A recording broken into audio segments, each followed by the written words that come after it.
notices were received by them from the Waqf board of the state. Now, farmer organizations also handed over some papers to him related to the matter. He is supposed to be meeting the farmers, and the farmers are expressing their concerns that their land was designated as Waqf property without prior notice or due process. किसानों के लिए, क्योंकि सारे issues को, सारे समस्याओं को लगातार इन्होंने कहा,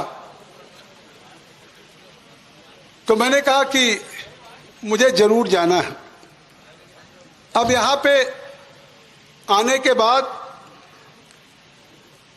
हमारे कुछ साथी सरकार में बैठे हुए लोग ये सवाल कर रहे हैं कि जगदम्बिका पाल जी, पूरी कमेटी नहीं आई, अकेले जगदम्बिका पाल जी यहाँ चले आए। मंत्रीगण कहते रहे कि जगदम्बिका पाल जी जो आए हैं, इस कमेटी की सेंटिटी क्या है, लीगल इलीगल। अरे ये वो कमेटी है, ज्वाइंट पार्लियामेंट्री कमेटी। जिस दिन बनी कमेटी तो हमने पूरे चैनल में, पूरे अखबारों में दिया कि इस वक्त के अमेंडमेंट बिल पे जिसको भी अपनी राय देनी हो, वो राय हमारी पार्लियामेंट के उस पोर्टल पे भेज सकते हैं। और यकीन करिए, पहली बार कोई जेपीसी, जो श्री किरण रिजिजू जी ने या नरेंद्र मोदी जी की सरकार ने पहल किया और ये जेपीसी बनी, इसमें 1 करोड़ से ऊपर लोगों ने अपनी राय दिया है। आप ये जानिए कि ये कितनी जेपीसी यहाँ कितने लोगों से बात करने के लिए तैयार है। And with the row escalating, Karnataka Chief Minister Siddaramaiah has directed officials to cancel all notices which have been issued to farmers and unauthorized amendments made in the land record so far. Now, the opposition BJP has, however, been holding protests and accusing the Congress government of the state of indulging in, and I quote, land jihad. Now, Karnataka Deputy Chief Minister D.K. Sivakumar has dismissed BJP's land jihad charges and termed BJP's protest as political drama. Listen in to some of the reactions that have come in on that story. It is all a political drama. Since the election is there, they are no way connected. It is a state land, is a state subject. BJP themselves had started this in 2000, 2019. All they had given notices. Even in Dharwad also they had given notices. It is the continuation of that. But my government is committed. We will not change any record. We will all rectify it. We don't want to affect any farmers. This is all started by BJP, and they are trying to put the blame on us. We don't mind. The JPC doesn't have any powers to enter. For their political purpose, they might have come. It is not an officially designated JPC. It is a BJP committee. If it's a joint parliamentary committee, where are the other members? What is a former MP doing in that committee meeting? What is other MPs who have no connection with the JPC doing in that meeting? Where are the other MPs from other parties? A joint parliamentary committee means the committee members should come. This is nothing but a BJP sponsored committee that has come today. The Waqf powers are very well defined, but however, in Karnataka, the present government and Waqf Adalat and ministries have totally misused it. And because of the amendment which is forthcoming in the parliament, they want to register all the properties before that date, so that retrospectively any change in the law act will not be effective. So it is a kind of a conspiracy against the poor farmers, land tillers, and including the Muslim farmers. It is not only just a thing, it's even Muslim farmers have been affected by this. Entire farming community has been affected by this. And among the subsections of the Muslims are also affected. So there is a kind of a deep conspiracy which will have a far fetching ill effect in the social fabric of Karnataka. My colleague Muhammad Wajiullah has the latest on that story. Wajiullah, we now know that the JPC chairperson is meeting with farmers. What's the latest that you can get us on that story? Well, Shraddha, the presence of the JPC today is because a lot of BJP leaders had written to the JPC saying that a lot of Waqf properties, a lot of properties of the farmers and various lands across the state have been taken over by the Waqf. And we've also seen how Vijayapura has been a hotbed of such activities. Apart from that, we've seen complaints coming from different places like Hubballi, Dharwad. We've seen complaints coming from Bidar. Today, two committees were there, especially one that was the JPC that visited Vijayapura and Hubli. And then another team from the opposition of Karnataka visited Mandya, where the Waqf had claimed a temple and a school nearby as one of the properties of the Waqf. And that is where this entire issue has been circling around. And today's JPC visit has been condemned by the opposition, claiming that it is not a JPC visit, it's just a BJP visit, that they've come here and they've come here to politicize the matter because the elections are nearby. The Maharashtra elections are on it's around the corner. The Jharkhand elections are around the corner, and that is why they're using Congress states to politicize issues, and Waqf is one issue where they will get their mileage, is what the opposition leaders in Karnataka, the government in Karnataka has gone on to say. Now the JPC Jagdambika Pal first landed in Hubli early in the morning. From there he met farmers over there. Then he came to Vijayapura, where he met the farmers here also. The Muslim committee members also met him and gave their proposal, because there were some farmers who were Muslims also, whose land were also under the Waqf, and they were against the idea of Waqf taking their land. So all these things were a part of the exercise that happened today with JPCs, and all this happened along with the Karnataka MP Tejasvi Surya, who was along with Jagdambika Pal throughout this entire exercise. So today's entire day was filled with these two leaders going across various Waqf properties which were claimed by the Waqf farmers. On the other hand, the government has time and again said, today also they reiterated the fact that we have taken back all the notifications from the farmers. There is no notification of Waqf that is given to them. Therefore, there is no need to politicize the issue. But the BJP is picking up issue just because the elections are around the corner. And that has been the stand of the government for the last 1 week. All right. Well, that's the stand of the government. Also joining us on the show to talk more on that is Satya Prakash. He's the spokesperson for KPCC. With us on the show is Anand Gurumurthy, spokesperson, BJP Karnataka. Gentlemen, thank you very much for taking time out for joining us here on Newsline. Mr. Gurumurthy, I want to come to you first, sir. As you heard my colleague saying that the ruling government says we have rescinded all the orders, the farmers can go back, their property will not be taken by Waqf. What's the need for protest now? See, basically, Congress is a liars party that we are seeing from the last 1.5 years. They, came up with some promises in the manifesto, and now they're confusing people. At the same time, when the parliamentary committee chairman is here in Karnataka, what should be the priority of the chief minister or all his ministers? It should be to sit with him and, discuss with the farmers what the problem is. It involves all community members, discuss with them, take the issue inside them, and then, discuss further how we can solve the problem of the people. Instead of that, they are trying to politicize and then put the blame on BJP. See, this issue, it is dividing our society. And one of the ministers of Siddaramaiah government, he's continuously going around, fanning this fire. Okay. And this is something which always is done by Congress. And this is what we are opposing. They should stop this nonsense. They should stop this division of community. Communities based on all these, confusions that they create. And that is why we will continue to protest. Unless and until Congress stops being like this, we will protest. And all their lies, that we are revoking, and all these lies we are not going to take unless and until it shows up in the Revenue Department records. Mr. Satya Prakash, you are questioning the very existence of the JPC. We know that the JPC exists to really look into the amendment to the Waqf bill. Now, JPC was set up. It was clearly set up as per the directives of the Constitution. What is the problem if the chairperson really visits the agitating farmers? I mean, the farmers have been agitating for a while now, and he's there to hear them as a party and as a party which feels that it has been aggrieved by the Waqf board. Sweta, Mr. Jagdambika Pal forgets that he is the chairman of the Joint Parliamentary Committee. Instead, he is feeling that he is the chairman of the Jagdambika Pal coterie of him and Tejasvi Surya. We need to understand what is a joint parliamentary committee. Where are other members of the opposition? Where is this committee? Barring him and Tejasvi Surya who belong to BJP. We also need to understand that Karnataka is being used as a fertile ground by Sangh, RSS and BJP for their socio-political experiments. Look at what they are doing with the social fabric of this Karnataka.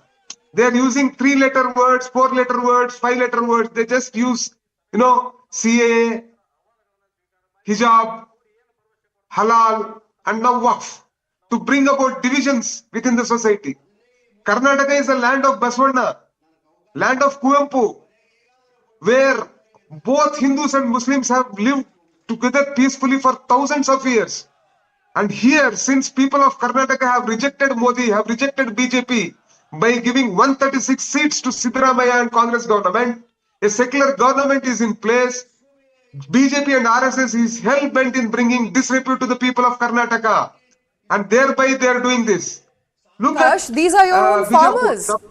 I mean, come to think of it, it's the farmers. These are your farmers who've been agitating, and they've been rightfully agitating because they believe that it's their land, the land that has been in their home, has been with them for years, and suddenly the Waqf board says that this is not their property after all. So this is an issue that you've actually given to the opposition on a platter. Sweta, we need to understand who are the first people to give notices to these farmers.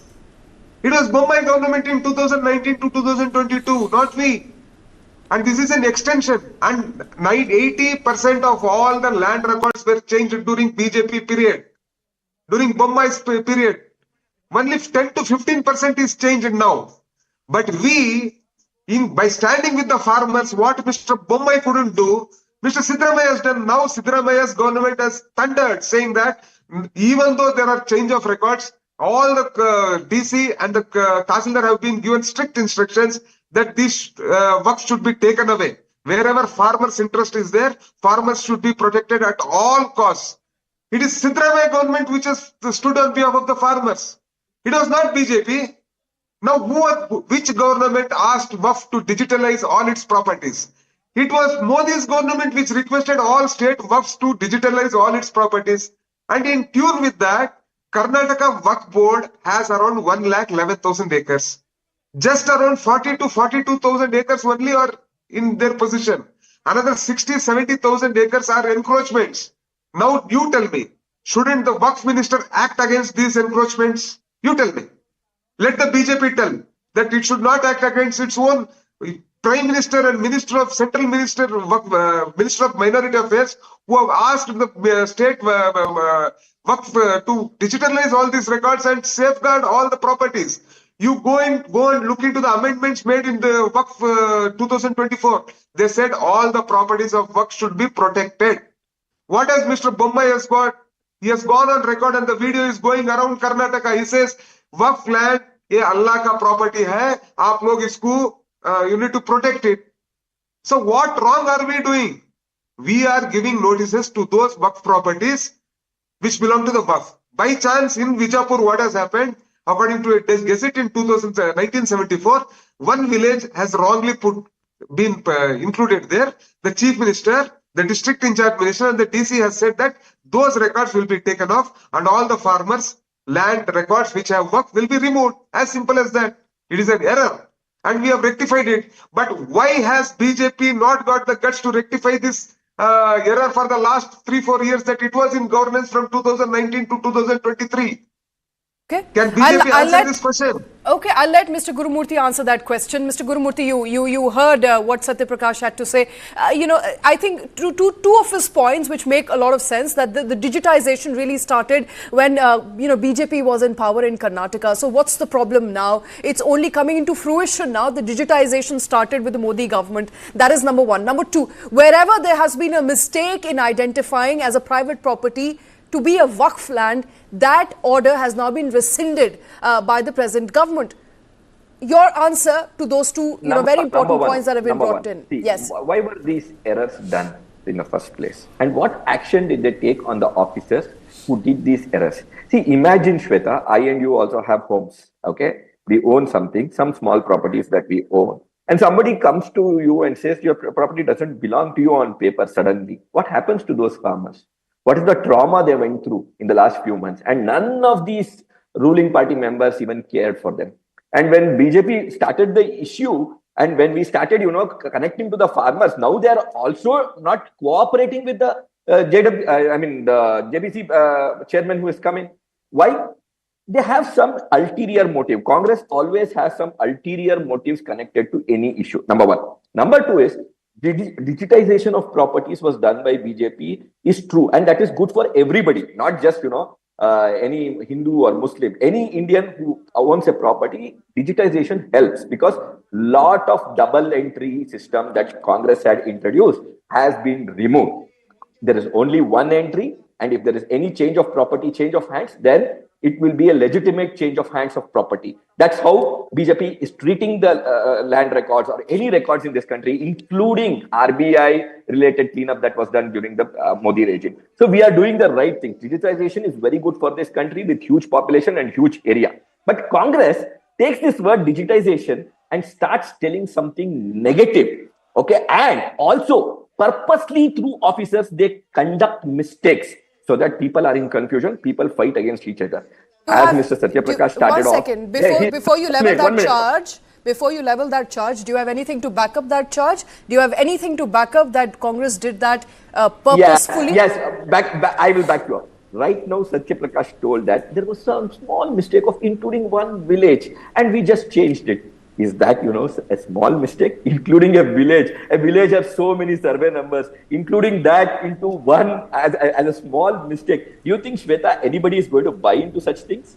This is the same thing. Whatever Mr. Satya Prakash is saying, same thing his Chief Minister is telling and all other people are telling. Okay, now let us say, in time, okay, some mistake had happened. What did they do about that mistake? Why are they not coming out with that? And why? Why Siddaramaiah is just, going around the media and telling, okay, we are going to take it back.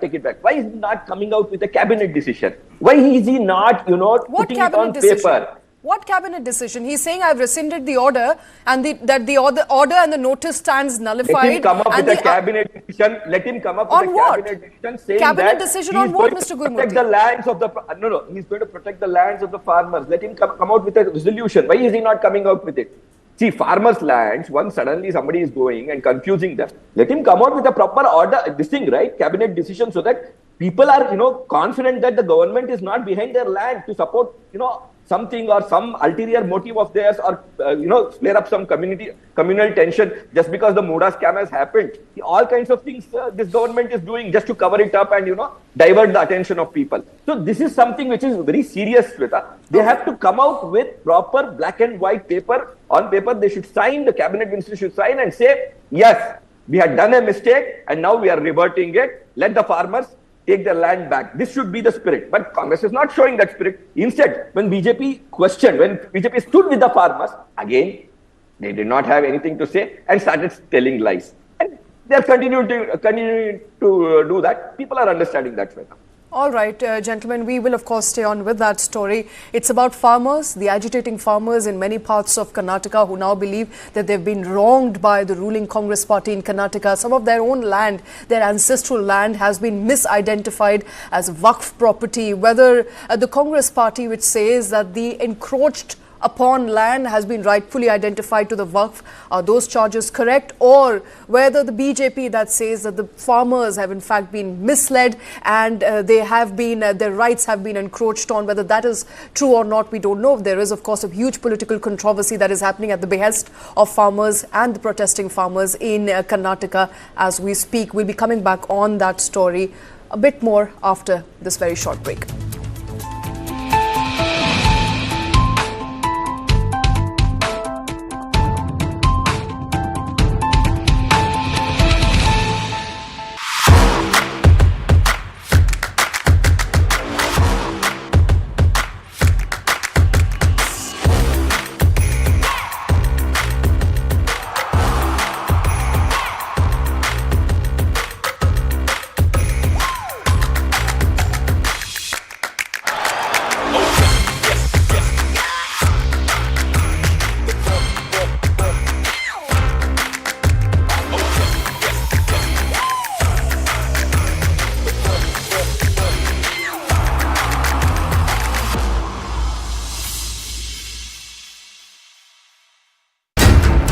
how do you fulfill that promise? Because ultimately expectations have to be met. If you look at the political landscape, is it really changing for women? And what is the inability of the forces that dead bodies surface but not the living people?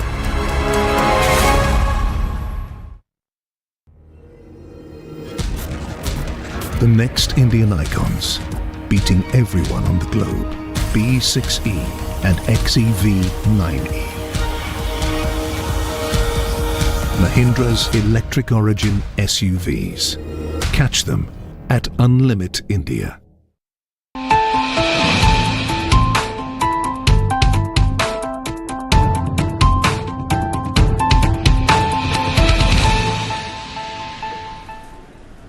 There's a controversy ongoing in Karnataka's Vijayapura, where the chairman of the Joint Parliamentary Committee on Waqf Amendment Bill is currently visiting and meeting farmers, not just in one area, but he's also visiting farmers in Hubballi, in Vijayapura, and the farmers have been agitating now for a while.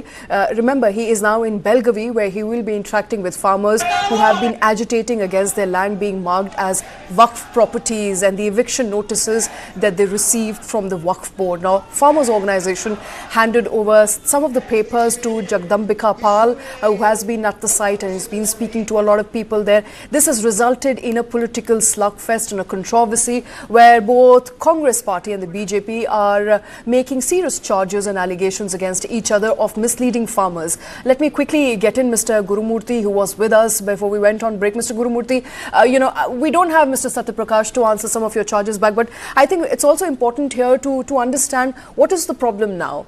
If the farmers whose lands were misidentified as Waqf property, their notices have been rescinded, what is the problem now? Why continue with your protest? See, basically, in the revenue records, all these things have not been changed. If you take in EC today, even now, the changes that had come, the Waqf property changes that was added is still there. So many revenue records, any revenue record changes takes time, and also a government order should happen. That is not happening. Just because a by-election is happening, it's a kind of a false promise that Siddaramaiah is giving. One more thing is, see, all these people who are protesting, it includes all communities, okay? But still, they are flaring up things and they are also introducing errors. As I said in the beginning, they are trying to introduce errors. In the whole system, they are trying to introduce errors and confusion. Same thing, not just in this, Shweta. Like in around Chikkapallapur also, they have done something similar. And when, the people go and ask for records or something like that, there are officers, who keep the land records somewhere else. We are protesting against that also. And finally, if they have to get the original land records, the farmer has to go, or the industrialist this is regarding KIDB. So industrialist has to go, he has to meet the minister, give him some money and get it done. This is the thing that is happening in Karnataka. Mr. Gurumurthy, let's quickly get in Mr. Satyaprakash to react to those charges. Mr. Satyaprakash, there are some serious allegations there that the BJP is making. And to begin with, I think the most serious allegation is that it does look like the error on a very large scale involved an entire village. It wasn't about one farmer or two farmers. There cannot be errors at a village level. So perhaps this was an error that either Congress did not decide to look into or it was deliberate. That's charge number one. Charge number two, of course, is that, in the name of digitization of record, it does feel like farmers are being deprived of their rightful property. See, Sweta, we need to understand who were the first guys to issue notices and change mutations of all these records of Vijayapura. Was it Congress party or BJP party? Ask my friend Gurumurthy and let him keep his hand on his heart and tell who were the first people to give notices to these farmers and change mutations. 80% of the mutations of Vijayapura was changed by BJP during Bommai government. It is not we. So if there is any error which was done, it was done during 1975 Gazette. And that error during 1975 Gazette was put into place by Bommai and BJP, not Congress government. In continuation, we also gave mutations, but we gave mutations after giving notices to the farmers. We were not as arbitrary as them. They just changed the mutations overnight, but we didn't do that. We have just given the notices to them. We have not changed the mutations as such. They need to understand. Okay, it is clearly the BJP's tension that there are three bipoles in Karnataka. There are two elections in neighboring Their job, Maharashtra and this Mr. thing. Satyaprakash, that's their job. Their job is to take up issues that are important to people, and it clearly can be seen on, on your screens right now. And for a while, that farmers have been agitating, they have been protesting, and to what Mr. Gurumurthy said, why not come up with a straight-up answer? Why not address the farmers directly? Why not Chief Minister comes out and says, okay, they tell farmers that we are with you, and this is not to mislead you, this is not to harm you, there was an error in place, it's been corrected, so why not be forthright about it? See, Sweta, you need to understand, did Bombay do this job? Did BJP do this job? It was Congress government which did this job. Siddaramaiah has gone on record once, twice, thrice, he has said that none of the farmers will get affected. On a daily basis, the revenue ministry is talking to the DC in charge, and DC is talking to the concerned tahsildars. The tahsildars on a daily basis have to give a record to the revenue secretary saying how many mutations have been reversed. It is not only just in Vijayapura. The chief minister has said that any other aberrations like this, anywhere, it has to be reversed. We are very clear in what we want to do. But what has BJP and Bombay done? They were the people who were instrumental in bringing this. And we are the people, they are the people who lit the fires, we are the people who are dousing the fires. If there is any problem between Hindu and Muslim, is it beneficial for Congress? We are the ones who say that Hindus and Muslims should stay together. Which is the party which gets benefited when there is polarization on the name of religion? It is a BJP. So you just come to one conclusion, who are the people who lit these fires? It was Bombay and BJP who lit these fires, and it is Siddaramaiah and Congress government which is dousing these fires. And I will go on record, none of the farmers in Karnataka will have to part even 1 inch of their land if the land is theirs. But, Sweta, if the land legally belongs to Waqf, there is nearly 70,000 acres of Waqf land which has been, trespassed or, which has been occupied illegally. Shouldn't the government act on those lands?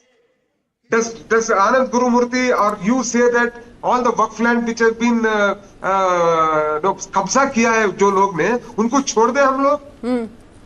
We will not do that. We have to protect the land of the Waqf also, because ultimately Waqf land belongs to government land. Government.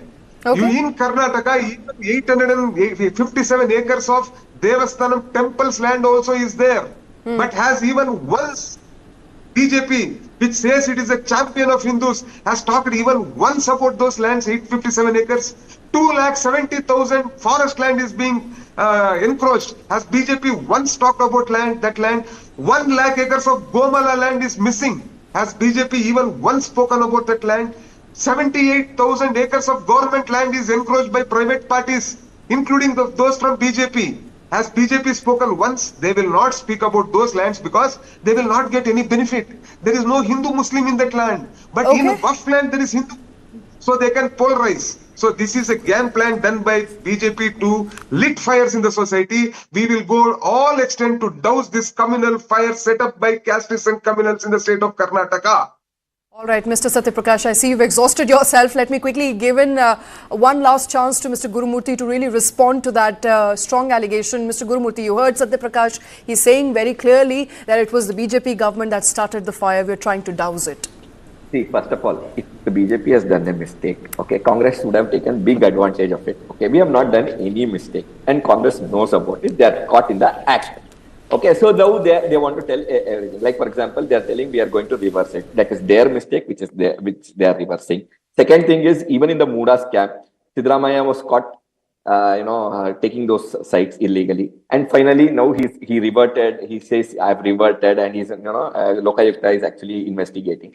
So like this, they are doing everything and then trying to tell it is BJP which is doing. Now, people have understood it very clearly, Shweta. They have got to know that these people are big liars. Not their guarantees. With their guarantees, they lie. With everything, they are lying, and they are putting the state into a very bad position, okay, financially, and also the name of the state is getting spoiled by Siddaramaiah and his administration, and that is why BJP is continuing its agitation, and we want the CM of this state, Mr. Siddaramaiah, to resign now, today, so that this state can go forward. Already, he has spoiled the state in a very bad way, and he's also creating communal divide. He is cheating the people of this state, so he should resign today. And that is why our agitation will continue, Shweta. Right, you are in opposition. It's your right to demand what you want to demand. Gentlemen, thank you very much for taking time out. It's an important issue. It concerns farmers of Karnataka, and it is an issue that continues to be raging. Mr. Satyaprakash, unfortunately, I don't have time, sir. I will have to let the two of you go. Thank you very much. Let BJP do Mungeri Lal ki haseen sapne dekhne do. हमारे को कुछ एतराज नहीं है. Let them look at, have Mungeri Lal ki haseen sapne dekho. Anand ji, dekho. Thank you. All right, gentlemen, thank you very much. And shifting focus to a story that continues to build in Bengaluru today. Tragedy struck in Bengaluru as a 20-year-old man in a speeding Mercedes mowed down a young woman and also injured another biker. The 20-year-old man, identified as Dhanush, was reportedly driving under the influence of alcohol when the accident in fact occurred. A 30-year-old woman, identified as Sandhya, was hit by his speeding Mercedes while she was crossing the road near the Kengeri Traffic Transit Management Center. The accident occurred at about 6:45 p.m. on 5th of November. After hitting Sandhya, Dhanush also crashed into a 23-year-old Syed Arbaz, a biker who sustained serious injuries, and is currently in critical condition.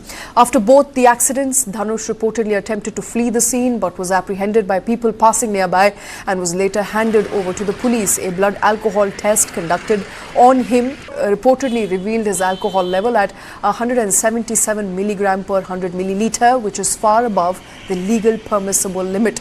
The victim, Sandhya's family, has raised concerns alleging that the Kengeri traffic police were initially reluctant to file an FIR. Her uncle stated that the FIR was eventually registered at the RR Nagar police station around 3 a.m. due to an IT system issue at the Kengeri station. Dhanush, who is also the son of a prominent businessman and owner of LV Travels, has been placed in judicial custody. My colleague Vijayapura joining us with the latest. Vijayapura, it does look like the victim, one of the victims at least, has died. The other has sustained serious injuries. What really happens to Dhanush right now?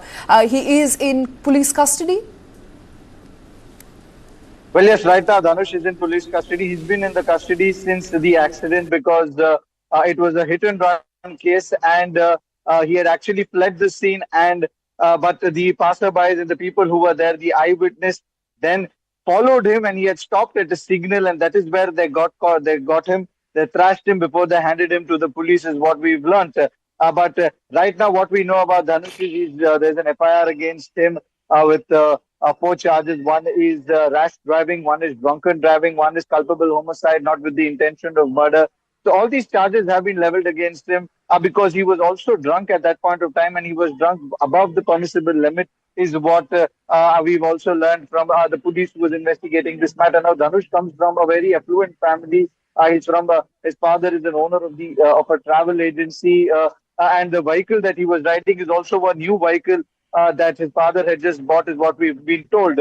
He had gone with his friend to a mall nearby, and they had got drunk over there. And after that, he was riding his vehicle in full speed. After he met with an accident with Sandhya, after ramming his car into Sandhya, he had tried to run away, and in that position, he had also gone on to hit another vehicle, where he injured a person named Arbaz, who's right now critical at the hospital. He has multiple injuries in his hand and his legs, and he also has fracture in multiple places. So this is one of a horrific incident that has come to light in Bengaluru, and it's a case of drunken driving. But the police, which had initially not accepted any, but had not filed an FIR, took some time to file an FIR because the family was very angry with the fact that an FIR was not filed. But after a few hours, after it was said 6 hours of the accident, when they got hold of an eyewitness who was ready to give them an account of what had happened over there, that is when an FIR was filed. And as we speak, Dhanush is in prison. Right. The victim here in this case, one of them has died, the other is battling for life. And Dhanush, the suspect who tried fleeing the scene, is currently in judicial custody. A sight that we're seeing way too often, a case that comes to light every other day. What's the problem? What exactly is leading people to drunk and drive, and how can we really bring about a change? We'll discuss all of that with Dr. Vikram Singh, former DGP Uttar Pradesh, after this very short break.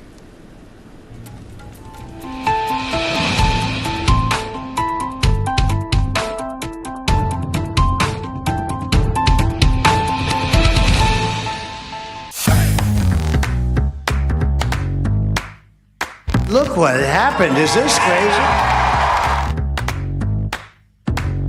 Fight for you, for your family, and your future. Every single day I will be fighting for you.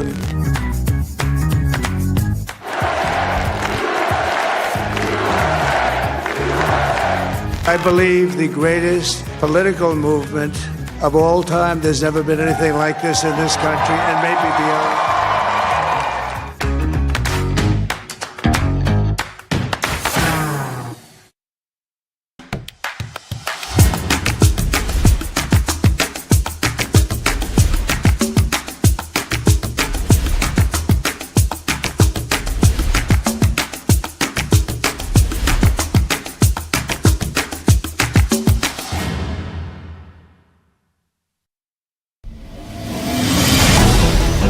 Why is the state not looking at putting an embargo on that?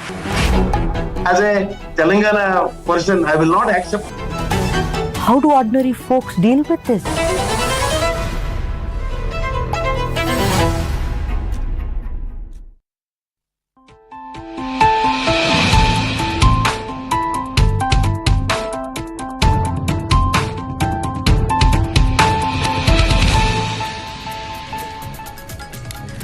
Welcome back. You're watching Newsline Live. I'm Shweta Kothari. Tragedy has struck Bengaluru once again as a 20-year-old man in a speeding Mercedes-Benz mowed down a young woman. The woman is now dead. She's been identified as a 30-year-old Sandhya who was hit by the speeding Mercedes of a man called Dhanush as she was crossing a road near Kengeri Traffic Transit Management. The accident occurred on 5th of November at about 6:45 p.m. Now, after hitting Sandhya, the accused also crashed into a 23-year-old Syed Arbaz, a biker who has now sustained serious injuries and is currently in critical condition. Joining us on the show to talk about the menace of drunken driving is Dr. Vikram Singh, former DGP UP Police. Dr. Vikram, thank you very much for taking time out, sir. I think, this is a sight that we are all horrified of, but this is a sight that keeps one glued, and it's repetitive, and it happens every other day as we speak. There is no end to drunken driving cases in the country. Very true, Shwetaji. The number of deaths due to drunken driving and road accidents far exceeds more than 4 times the number of murders that we have in the country. This is a horrific state of affairs, and these and other such images will continue to haunt us for many, many, many weeks and months together. Shweta died, Sandhya died before her time, and Arbaz is struggling for his life in the hospital. But I feel sorry that Sandhya, just 30 years old, died before her time. Under these circumstances, you see there are horrible fault lines in the response of the police. Firstly, the FIR, a delay of 6 hours, and that too in the IT capital of the country. Certainly, we could have done much, much more than that. Then the question of the FIR, where was the need to go and get a public witness for that? Agreed that Sandhya was in a critical position. She was in no position to lodge an FIR. What prevented you from lodging the FIR suo moto? What prevented? And the 3 P's that are very essential in such cases is professionalism, promptness, and people support. The manner in which you went about, when I say you, I mean the local police, went about going, begging, requesting the people for support. In the first place, Shwetaji, it was the people who apprehended Dhanush. The police cannot claim the credit for that. But the only good thing, the silver lining in an otherwise very dark cloud, is that they were able to do the blood test and get the incriminating alcohol levels in good time. Otherwise, things would have been very different. And then registering the case under the new law, Bharatiya Nyaya Sanhita 106 subsection 2 also has the maximum penalty of 10 years and fine. I do hope it is not culpable homicide, not amounting to murder. You can have more charges, because the manner in which Sandhya died and Arbaz is struggling for his life, I think you need to invoke the more strict and more stringent provisions of law, so that if today Dhanush is in judicial custody, let him not come out after a lapse of 14 days. He should be behind bars for some time. And I would say that all the charges and the evidence that need to be recorded must be done so now. The technical examination of the Mercedes should also be taken, and also have fail-proof and foolproof evidence, so that he does not get any advantage or any bail or any relief from any court. All right, and at least the accused is over the age of 18, so he will not get away with writing an essay this time around. You know, the problem here, Dr. Singh, is that I think despite all the stringent measures and the changes in the Bharatiya Nyaya Sanhita, there seems to be very little deterrent for young people, especially people who have access and who have power from mowing down commoners. Now, this is, as you can see on your screens right now, that's the condition of the Mercedes when it was caught. And there are similar such cases that we are showing to our viewers right now of repeated instances where people who have the power and the access think they can do what they want and get away with it. My question really is, if you really want to change the system, what essentially should happen today? Because as I was discussing this story with a colleague of mine, I think it's also important to bring about some sort of educational, remedy to it, not just a punishment as a deterrent, but some sort of educational remedy wherein young people from a very young age are taught how to comply with law, because I think that is missing from our curriculum right now. Very true. You have hit the nail on the head, Shwetaji, in the sense that education not only of the people, and that too from the childhood. There were traffic parks earlier. You may recall that when you were a child, you were taken by the police to traffic parks, shown the basic rudiments of traffic signals, how to cross a road, how to help a person who is physically challenged, and other such basic rudiments of traffic respect and traffic management. Then we also not only have to educate the people, we have to educate the police also how to be very professional, proactive, and what are the ingredients of good investigation, what are the ingredients of scientific aids to investigation, especially when you encounter a super and a very well entitled brat, as in this case, Dhanush. And the matter you referred to was the Pune boy who just had to write an essay and be just sent into the juvenile shelter home. That, of course, is condoning something akin to murder. That should never have happened. One should have indeed taken the recourse. And you may also remember that in the Pune case, all the entire system was there to help the accused, whether it was getting pizzas at midnight, it was getting him some kind of a absolutely loose escape route, write an essay and be in the juvenile shelter home. All the entire system facilitated an easy passage and access to the accused. Why? The system was supposed to be on the side of the victim and not on the side of the accused.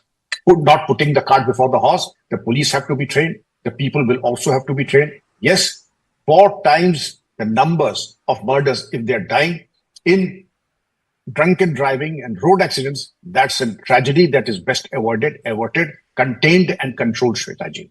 Absolutely. Dr. Vikram Singh, thank you very much, sir, for taking time out. And we do hope that the Pune Porsche case and this Bengaluru hit and run case where the accused was caught by people, not the police, doesn't become a new norm. Although such cases come to light every now and then, we are hoping that there has to be some sort of remedy to the problem as opposed to a band-aid that comes by the way of an after action by the police and an FIR, albeit in this case, which was delayed.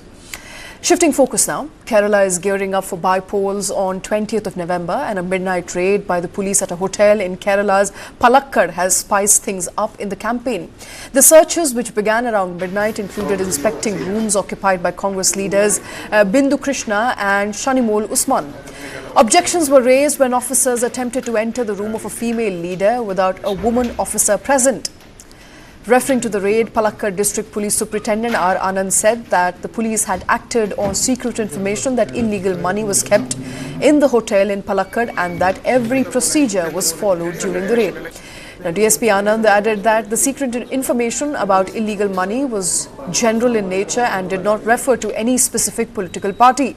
He also said that the search ultimately did not yield anything.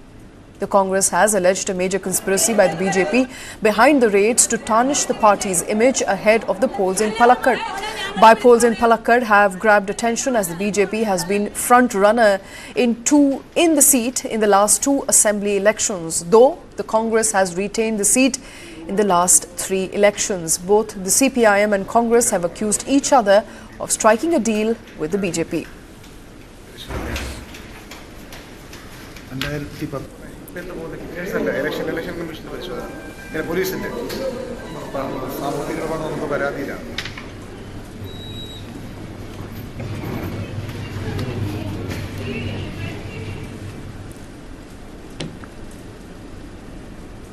The Supreme Court on Thursday refused to transfer the RJ Kaur rape and murder case outside of West Bengal. Chief Justice of India D.Y. Chandrachud said that transferring the case outside West Bengal will cast doubts on judiciary. The CJI noted that even though there were factions which want the trial to stop, the court does not want the trial to stop.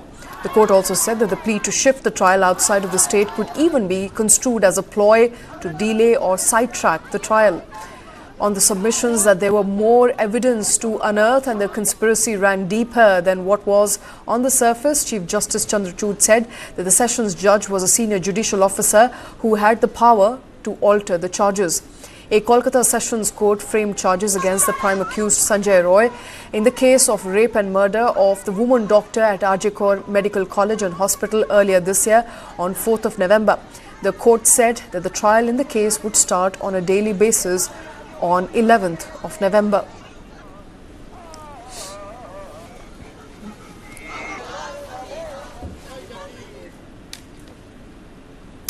And a sexist joke made by Congress leader Amrinder Singh Raja Waring during his wife's election campaign in Gidarbaha has drawn criticism.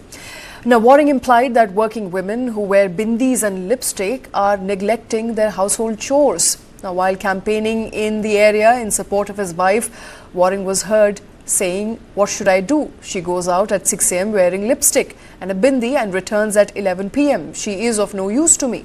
She has gone out of my hands. Find someone for me. After that, there will be marriage and ceremonies." Now, Union Minister of State for Railways Ravneet Singh Bittu found the comments offensive and disrespectful to all working women. He said that it seems that Waring wanted to confine women to serving meals. Now, Bittu said that women work hard to support their families and raise children and take care of their household, and that Waring's comments cast them in a negative light. मैं हुणी एक साडे Congress party दे पंजाब दे जिहड़े प्रधान ने राजा वड़िंग साहब उन्हां दी मैं किते स्पीच किसी चैनल ते सुन रहा सी मैनू सुन के बड़ी जिथे हैरानी हुई उत्थे मैनू अपनियां चलो गल उन्हां दी बेशक करदी आ पर मैनू क्योंकि वो पंजाब दे प्रधान ने लुधियाने तो मैंबर पार्लीमेंट ने की सेध दे रहे आ साडियां भैणां नू साडियां बेटियां नू वो कहना की चाह रहे आ वो कह रहे आ भी मेरी घर वाली मेरी जोगी नहीं रही वो सवेरे ही सुरखी बिंदी ला के 6 बजे निकल जाती आ 11 बजे रात नू आउंदी आ की मतलब ठीक आ वो थोड़े घर दी गल आ तुसी की कहना चाहुंदे हो भी ਜਿਹੜੀਆਂ ਸਾਡੀਆਂ ਭੈਣਾਂ ਮਾਵਾਂ ਸਾਡੀਆਂ ਬੇਟੀਆਂ ਕੰਮ ਕਰਦੀਆਂ ਅੱਜ ਤਾਂ ਬੰਦੇ ਤੇ ਕੋਈ ਲੇਡੀਜ਼ ਕੋਈ ਫਰਕ ਹੀ ਨਹੀਂ ਦਿਨ ਰਾਤ ਉਹ ਕੰਮ ਕਰਦੀਆਂ ਮਿਹਨਤ ਕਰਦੀਆਂ ਘਰੋਂ ਜਾਂਦੀਆਂ ਆਪਣੇ ਬੱਚੇ ਛੱਡ ਕੇ ਜਾਂਦੀਆਂ ਇਹਦਾ ਮਤਲਬ ਤੁਸੀਂ ਕੀ ਕਹਿੰਦੇ ਹੋ ਵੀ ਉਹ ਕਿਸੇ ਜੋਗੀਆਂ ਨਹੀਂ ਰਹਿੰਦੀਆਂ ਇਸ ਕਰਕੇ ਬੜੀ ਗੰਦੀ ਤੇ ਘਟੀਆ ਸ਼ਬਦਾਵਲੀ ਤੁਸੀਂ ਇਹ ਇੱਕ ਮੈਸੇਜ ਦੇਣ ਦੀ ਕੋਸ਼ਿਸ਼ ਕੀਤੀ ਆ ਕਿਉਂਕਿ ਇਹ ਗੱਲ ਕਰਦੀ ਨਹੀਂ ਰਹੇਗੀ ਜਦੋਂ ਤੁਸੀਂ ਇਲੈਕਸ਼ਨਾਂ ਚ ਆ ਜਾਂਦੇ ਹੋ ਫਿਰ ਸਾਰਾ ਕੁਝ ਲੋਕਾਂ ਦੇ ਨਾਲ ਤੁਹਾਡਾ ਵਾਹ ਵਾਸਤਾ ਹੁੰਦਾ ਲੋਕਾਂ ਦੇ ਕੀ ਅਸਰ ਪਾਉਂਦੇ ਹੋ ਤੁਸੀਂ Now, Waring's wife Amrita Singh has defended her husband, saying that the statement was made in a joke and also hit out at Ravneet Bittu, saying that Bittu's reaction showed his poor mentality. उससे कुछ फर्क नहीं पड़ता उससे बिट्टू मेरे भैया की एक बहुत ही भद्दी सोच और बहुत ही भद्दी मानसिकता नजर आती है और उससे ये पता चलता है कि वो पूरा दिन अगर बिट्टू भाई कुछ अच्छी चीज सोचें तो उनके अपने लिए उनके परिवार के लिए और जनता के लिए ये चीज बेहतर रहेगी क्योंकि उनकी ऐसी भद्दी सोच से लोगों को उनकी सच्चाई का उनकी असलियत का पता चलता है। क्या कहना चाहोगे ऐसे बयान देने हैं राजनीति को देने के सफा देते हैं? मैं तो हमारे प्रधानमंत्री जी को और गृह मंत्री जी को ये चिट्ठी लिख रही हूँ कि ऐसे इंसान को आपने इतनी बड़ी पदवी देके बिठाया है क्या मानसिकता है इन लोगों की। आप एक तरफ बात करते हैं 33% रिजर्वेशन की और दूसरी तरफ आपके मिनिस्टर्स बात करते हैं औरतों को लेकर ऐसे बयानबाजी करते हैं। बहुत ही शर्मनाक और बहुत ही घटिया सोच है इन लोगों की। And even as several parts of India are grappling with the issue of air pollution and worsening air quality, the city of Hyderabad is proving to be an outlier. As per a report from the Centre for Research on Energy and Clean Air, the city recorded PM 2.5 or the particulate matter 2.5 levels at 31 for the month of October.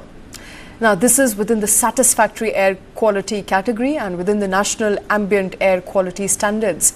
This comes even as many cities struggle with rising particulate matter levels. Bengaluru has seen PM 2.5 levels rising over 300 mark, which is well above the poor air quality threshold. Delhi too has been seeing poor air quality with AQI going above the 500 mark in several places.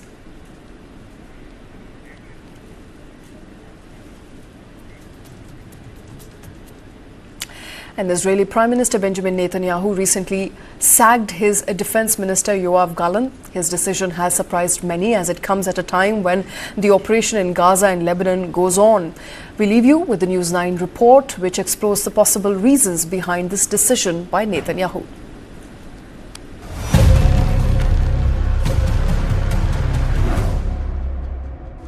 In a move that has sent shockwaves through Israeli politics, Prime Minister Benjamin Netanyahu has dismissed Israel's Defense Minister, Yoav Gallant. Now, this comes at a time when Israel grapples with the largest military conflict it has faced in years. Understandably, Gallant's removal has raised eyebrows, with many questioning both the timing and the potential fallout of the decision. So why did Netanyahu sack his defense minister in the middle of a war?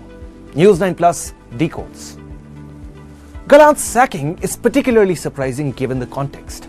Israel has been locked in intense fighting with Hamas since October the 7th last year. Now it has also opened another front in the north with Hezbollah in Lebanon. Gallant, as defense minister, had been playing a central role in overseeing Israel's military operations in Gaza.